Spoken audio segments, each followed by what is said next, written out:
Olá pessoal, que a graça e a paz de nosso Senhor Jesus sejam abundantes sobre a vida de vocês.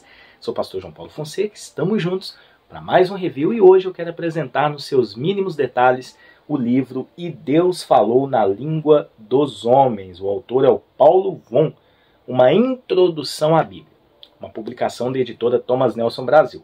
Talvez você quer ter aquele manual bíblico básico ou introdutório para você ter aquela noção panorâmica das Escrituras, você que já está iniciando a sua leitura bíblica. Ou talvez você que nunca leu a Bíblia inteira de Gênesis a Apocalipse, mas através da leitura desse livro, você vai ficar ainda mais incentivado a ler a Bíblia inteirinha. É um livro muito bom numa linguagem acessível, sem perder a profundidade em mostrar o que tem por detrás da Bíblia. Porque afinal, Deus falou na língua dos homens. E isso é um fato que esse livro apresenta. Vou deixar na descrição o link, caso você queira adquirir. E agora a gente vai lá para a mesa, para a gente conhecer nos mínimos detalhes essa obra que é indispensável para você, leitor das Escrituras. Deixe o seu like, se inscreva aqui no nosso canal e vamos de vídeo. Muito bem, pessoal, estamos aqui com o livro E Deus Falou na Língua dos Homens, uma introdução bíblica do Paulo Von, editora Thomas Nelson Brasil. Bom, esse livro é um livro muito prático, é um livro muito intencional em nos ajudar a ter uma compreensão geral das Escrituras e o porquê nós entendemos que Deus falou na língua dos homens por intermédio da Bíblia. É um livro muito didático também e ao mesmo tempo simples, sem perder uma profundidade. Então tem aqui algumas indicações logo de cara, capa brochura, folha um pouquinho amarelada. Tem aqui uma folha de rosto, outra folha de rosto, ficha catalográfica, ele foi publicado em 2020, tem aqui uma dedicatória e a gente chega no sumário. Bom, ele é dividido em 4 partes. A primeira parte são prolegômenos, onde ele vai explicar um pouquinho sobre, de forma geral, o que é a Bíblia, como a Bíblia trabalha, a questão dos cânones, do Antigo e Novo Testamento e por que nós entendemos que Deus falou na língua dos homens por intermédio da Bíblia. Aí a parte 2 vai trabalhar o Antigo Testamento, vai desenvolver um panorama do Antigo Testamento. A parte 3 traz um interlúdio, que é a questão dos 400 anos entre Antigo e Novo Testamento, e a parte 4 vai desenvolver sobre o Novo Testamento, tá? Que tem uma apresentação, depois tem um prefácio, apresentação do Rodrigo Bibo de Aquino, prefácio é do Stephen Kirchner, e aí a gente tem uma introdução do livro. Bom, ele traz qual é a linha de pensamento dele. Ele diz que lê e estuda a Bíblia como cristão protestante de confessionalidade reformada, calvinista e presbiteriano. O autor é calvinista. Mas como é um livro que não entra em teologia sistemática ou não entra em partes dogmáticas, vocês podem, quem não é calvinista pode usar tranquilamente, sem problema nenhum, tá? Ele explica a maneira como ele dividiu o livro, a maneira como ele fez o livro. Então olha só que interessante, vou ler essa parte aqui só para vocês compreenderem. Ele vai dizer o seguinte: dividir em 4 partes. Na primeira, eu exploro os aspectos básicos da Bíblia, tratando o texto sagrado como um livro mesmo. As perguntas fundamentais que eu respondo são: que livro é esse? Como nós chegamos ao número de livros que temos hoje na Bíblia? E por quê? E por fim, como esse texto antigo veio em nossas mãos? Na segunda parte, lida especificamente com a Bíblia hebraica, ou também a chamada Antigo Testamento. Tomei cuidado para que essa seção mostrasse a escritura judaica é uma literatura primariamente para o povo judaico. Na terceira parte, explora a lacuna histórica mais redundante da Bíblia, o período interbíblico, e finalmente na quarta parte fala sobre o Novo Testamento. Então ele mostra aspectos importantes, né? A cada uma das partes tem aqui uma folha de rosto muito bem feita, muito bem trabalhada. Olha só, com esses caracteres em hebraico, porque a própria capa possui esses caracteres em hebraico, são textos bíblicos, né? Interessante, muito bonito, muito bem feito, tá? A capa muito bem organizada. E aí a gente entra aqui no primeiro capítulo da primeira parte, Ele traz sempre um versículo aqui na parte abaixo do título do capítulo, e ele vai desenvolvendo o seu livro. Ele traz também alguns pontos bem pastorais aqui no livro, né? Olha que interessante. De acordo com o Guinness World Records, há pouca dúvida que a Bíblia Sagrada é o maior best-seller de todos os tempos. É impossível chegar a um número preciso, mas de acordo com o levantamento da Sociedade Bíblica Britânica, a quantidade de cópias produzidas de 1815 a 1975 situa-se entre 2,5 a 5 bilhões de volumes, né? E aí ele traz algumas perguntas com relação a isso. Essa parte aqui é muito importante porque ele vai trabalhar a respeito da Bíblia na sua produção, na forma primitiva, como começou a ser escrito os textos, né? E ele fala a respeito da tradução oral, da transmissão oral, né? Olha só, explica como foi essa transmissão oral ao longo dos séculos e depois a transmissão escrita, porque assim foi, né? Nem sempre a escrita existiu. Então teve uma transmissão oral, passando de geração por geração até chegar na produção escrita e também na organização dos escritos em livros. Ele também explica sobre isso. Então, olha só. Já imaginou dependemos apenas da transmissão oral de conhecimento para termos acesso à mensagem bíblica? Como já discutimos, essa realidade bateu à porta da igreja primitiva à medida que os apóstolos e as testemunhas oculares morriam. O processo da escrita da revelação divina, apesar de possibilitar a preservação da mensagem apostólica original, permitiu também que cada vez mais pessoas tivessem acesso a essas informações. Então, muito interessante. E ele explica o desenvolvimento tanto do Antigo, tá, como do Novo Testamento. Como foi esse desenvolvimento de transmissão? Então é uma aula de bibliologia prática, acessível, mas vocês percebem que tem muitas informações. Então isso aqui é o conteúdo do livro, numa letra confortável, muito bem organizado, o número de página aqui embaixo, fica fácil para achar, tá? Tá no rodapé, mas é bem na pontinha. Isso aqui abaixo são referências, tá? De citações que ele faz. Ele também nessa primeira parte desenvolve a questão da maneira como a Bíblia foi dividida, que a Bíblia é a palavra de Deus, escrita de forma acessível para que todo o povo de Deus possa obedecer fielmente à sua vontade. É o livro que em que toda a revelação que Deus fez sobre si, revelação suficiente para a salvação de seu povo, foi registrada. Bom, o capítulo 2 dessa primeira parte é muito interessante porque ele vai desenvolver os cânones do Antigo e Novo Testamento, que é uma dúvida que muitos têm, né? E ele vai trabalhar esse desenvolvimento mostrando como se deu a organização da Bíblia para que ela tivesse 66 livros, né? Os 39 do Antigo, 27 do Novo. Então ele mostra como foi essa organização. Primeiro a formação do cânon do Antigo Testamento, ele traz aqui muitas citações, ele faz uma navegação histórica e ele desenvolve as evidências externas, citações, enfim, né? E também evidências internas, né? No próprio texto. E também ele fala sobre os livros apócrifos e o porquê eles não entraram no cânon. Então aqui tem a posição católica em relação aos apócrifos, ortodoxa e protestante, inclusive judaica também, né? Tem aqui um quadrinho e em seguida ele vai desenvolver a formação do cânon no Novo Testamento. Tem aqui as evidências internas, as cartas paulinas. Interessante que essa formação do cânon passa muito sobre a autoria de cada livro e as evidências externas, né? Os evangelhos também. E aí os cânons que surgiram já no início da igreja, né? As listas canônicas. Tem o cânon marciano, o cânon muratoriano e os concílios que aconteceram ao longo da história da igreja para se organizar isso. Então você tem uma aula de história sobre essa organização do cânon. E o capítulo 3 dessa primeira parte já desenvolve essa questão do porquê de fato o texto do Antigo e do Novo Testamento é Deus falando na língua dos homens. Então ele também trabalha, né? Quando Deus falou em hebraico, começando pelo Antigo Testamento,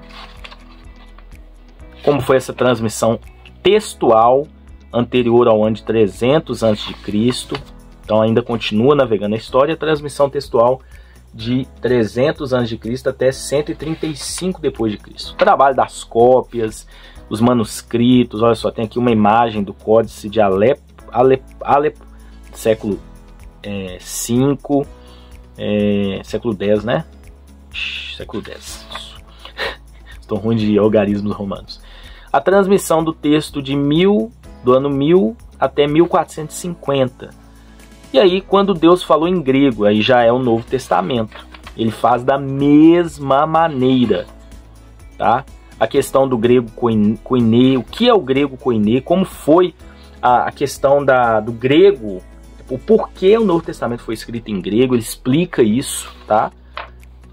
Então você vai encontrar essa explicação fácil de entender, fala um pouquinho sobre a Septuaginta, enfim, são aspectos muito importantes, outras traduções que existem no grego, né? E aí ele também traz um aspecto exegético, né? Quando o latim começou a dominar no Oriente, então ele explica também, né, quando o grego começou a ser deixado de lado, mas como os textos eram em grego, continuou originalmente em grego. E aí teve uma tradução do grego para o latim no século V. Línguas originais, para quê? Ele explica o porquê se estudar a língua original, né?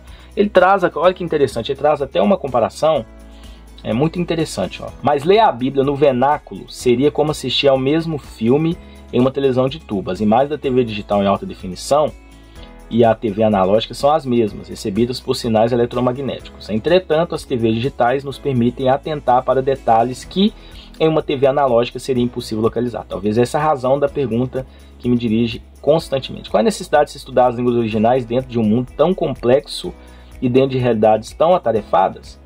Por causa disso, porque nos originais nós vamos ter detalhes que talvez passam desapercebidos. Bom, a partir da página 119 nós temos a parte 2. Ele vai entrar no Antigo Testamento. Então essa primeira parte realmente é uma aula de bibliologia, né? A segunda parte já é um panorama do Antigo Testamento. Então ele vai desenvolver primeiro a parte cultural do Antigo Oriente Próximo. Ele vai fazer um pouquinho essa parte da geografia, a religião dos povos do Antigo Oriente Próximo, nos tempos veterotestamentários, né, do Antigo Testamento.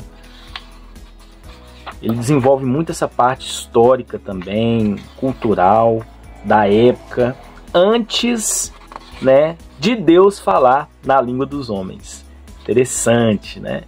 E aí entra Deus comunicando e mostrando sua natureza aos homens. E aí entra capítulo 5, as instruções do povo de Deus, a Torá, e ele vai fazer um panorama dos 5 primeiros livros da Bíblia, trazendo um pouquinho do gênero literário, autoria, composição, a questão da transmissão dos textos, como esse texto foi transmitido, foi organizado e preservado até os nossos dias. Então, os 5 primeiros livros da Bíblia, ele traz o panorama de cada um deles, começando por Gênesis, Êxodo, Levítico, Números, Deuteronômio também, e conclui-se essa parte.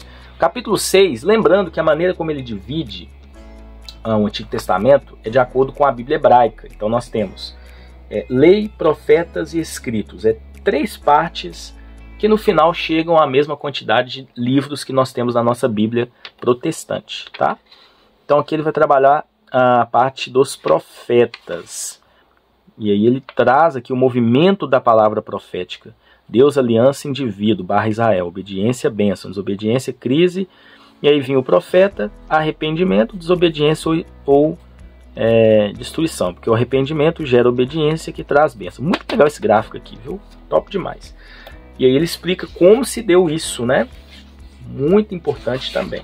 Ele traz aqui o livro de Isaías, traz outros profetas, como foi também fazendo um paralelo com os livros históricos. Ele não traz assim um panorama individual de cada livro, ele traz um panorama geral desse tempo, tá? E aí depois os escritos, e aí a gente tem livros poéticos como Jó, Salmos, Provérbios, Eclesiastes, Cântico dos Cânticos, Aí tem aqui Lamentações, Eclesiástico. Lembrando que os escritos, né, é uma divisão que nós encontramos na Bíblia hebraica. Na Bíblia protestante, fazem parte dos escritos tanto livros poéticos, como também alguns livros históricos, inclusive também alguns livros proféticos. Então, nessa parte 2, ele resumiu todo o Antigo Testamento dentro de uma sequência lógica, cronológica e, ao mesmo tempo, fiel à mensagem bíblica. A parte 3 vai desenvolver um pouquinho sobre os 400 anos de silêncio, a página não tão branca entre o Antigo e o Novo Testamento. Então, nessa parte, ele fala pontos importantíssimos que aconteceram entre 500 anos de Cristo e o ano 4 depois de Cristo, né? Um pouquinho depois, porque na verdade são 400 anos, né? Então lá pelo ano 400 e pouco antes de Cristo. E ele explica os povos que dominaram as terras bíblicas, como a cultura judaica mudou nesse tempo. Ele vai explicando muita coisa na parte histórica, a importância da cultura romana, a importância do grego ter se tornado uma língua universal nesse tempo. Então tudo isso ele explica até chegar na parte 4, que é o mundo do Novo Testamento. E aí você vê que as folhas de rosto de cada parte são parecidas. O Novo Testamento e seu contexto greco-romano. Para entender isso aqui, a parte 3 é muito importante, tá?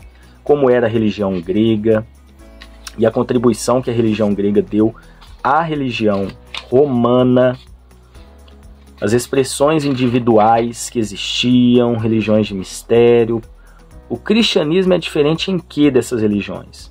Que são politeístas, vários ídolos, enfim. O Deus dos cristãos. E aí a diferença que nós encontramos no cristianismo para o judaísmo, que até então eram semelhantes, né, à entrada de Jesus Cristo, né? Eu fiz uma bagunça aqui na hora que eu fui fazer a marcação. Eu estava dentro do ônibus fazendo a leitura, acabei esbarrando e fiz essa baguncinha aqui. Então, explica que o Novo Testamento apresenta a mensagem de Cristo e dos apóstolos como algo completamente diferente em relação ao mundo religioso dos gregos. Da mesma forma que a religião dos hebreus se colocava em contraposição a toda a forma de pensar do Antigo Oriente Próximo, essa escritura dos cristãos do Novo Testamento herda essa peculiaridade e aplica para o seu contexto. Ele explica que aquilo que está no Antigo Testamento se cumpre no Novo de forma efetiva em Jesus.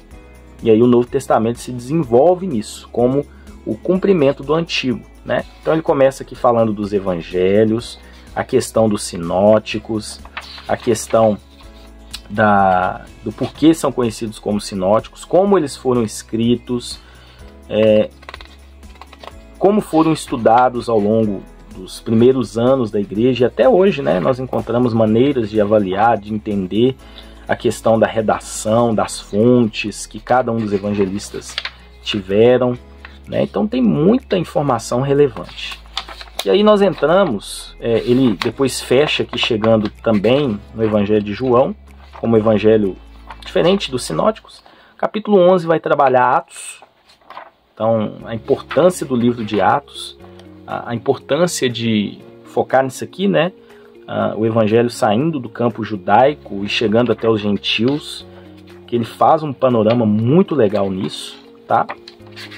Então, ele traz muito contexto histórico. Ele traz agora aqui, deixa eu mostrar aqui que eu acabei pulando, após o livro de Atos, né, que nós encontramos, ele vai desenvolver no capítulo 12 as cartas, que era um gênero literário predominante no Novo Testamento.